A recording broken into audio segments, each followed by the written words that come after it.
Kuya Dugs, bakit lagi mo nilaregalo si Kappa Girl tuwing mataas score niya sa assignment or sa quiz? Sana may tutor rin ako kagaya mo na binibigay ang gusto. O siya, bago ko sagutin yan, eto nga pala si Kappa Girl, kakauwi lang galing school. O Kappa Girl, diyan ka na pala, uwian ka na pala galing school.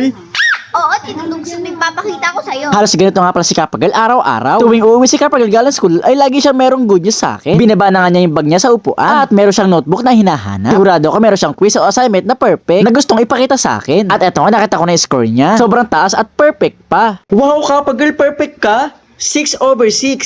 At teacher mo pa mismo ang nag-check. So ibig sabihin, nag-aral ka talaga mabuti. Opo, Tito Dugs, perfect ako. At alam mo ba, Tito Dugs, 29 kami sa room. At sa 29 na yun, ako lang ang naka-perfect. Wow, Kappa Girl, galing mo naman. Siyempre, Tuwing nakaka-perfect siya sa school, tinatanong ko siya kung anong gusto niyang reward. gusto ko ng bagong pencil case. Yung Sanrio, sila Kuromi, Melody at Cinnamoroll. Ano, Kappa Girl, tatlong pencil case pa? Bakit naman tatlong? Di ba pwedeng isa lang?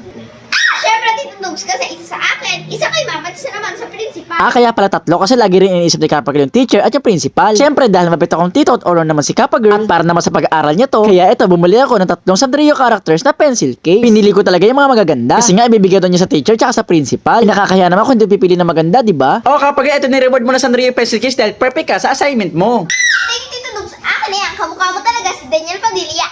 Dito nga, tinutulungan ko na si Kappa Girl. Ay, lagyan na yung mga pencil case sa bag dahil medyo mamahalin to. Tito Dugs, itong Melody kay Mang. Ito namang Cinnamoroll ay sa principal. At itong Kuromi, syempre, kanino ba ba? Ito sa akin. Okay, Kappa Girl, alam mo, para mas matuwa ang principal at saka teacher mo, bigyan mo na rin sila nitong Melody pencil at itong Cinnamoroll na pencil. Thank you, Tito Dugs. Sigurado maging honor rate ako sa school. Okay, Kappa Girl, ito na yung reward mo dahil perfect ka sa assignment mo, ha? Ano pa gusto mo? Tito Dugs, dahil nga gutom na ako, kakagaling ko lang sa school. Gutom na ako kasi nag-aaral ako. Gusto ko ng fried chicken, ipagluto mo ako. Okay, Kappa Girl. Dahil nga mabait akong tito, at honor naman si Kappa Girl. At para naman sa pag-aaral niya to, kaya eto, nagluto ako ng fried chicken. Madami piraso na nga pala ang niluto ko kasi sasabayan ko siya sa pagkain. Ito nga palang favorite niyang luto, medyo crispy. Hindi siya sunog ha, pero malutong yung balat niya. Dahil pagod si Kappa Girl, kagagaling-galing niya na sa school, kaya ako na ang naghain para sa kanya. Kasi alam ko, gutom na siya. At eto nga, sasabayin ako ng pagkain kay Kappa Girl. Thank you, Tito Dugs, sabi pinagluto mo ako dahil sa ginagawa mo, lagi akong honor. Siyempre, bilang tito, sobrang proud na proud talaga ako sa pamangkin ko na si Kappa Girl. Yung pagiging honor niya ay yun yung isuklin na pag-aasikaso ko para sa kanya. At noong mga panahon na bata pa ako na meron akong gustong bilhin pero hindi ko nabibili, ay ayoko maranasan yun ni Kappa Girl, kaya akong bumibili ko anong mga gusto niya. At alam niya ba, dito nga napatapos na akong kumain, bigla nga pala ako natouch at sinabi ni Kappa Girl. Nagtapos ka kumain?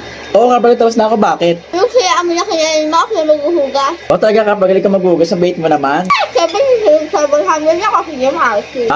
Abait mo naman, Kappa Girl, pero hayaan mo na ako na maghuhugas ng plato kasi galing ka school para di ka mapagod.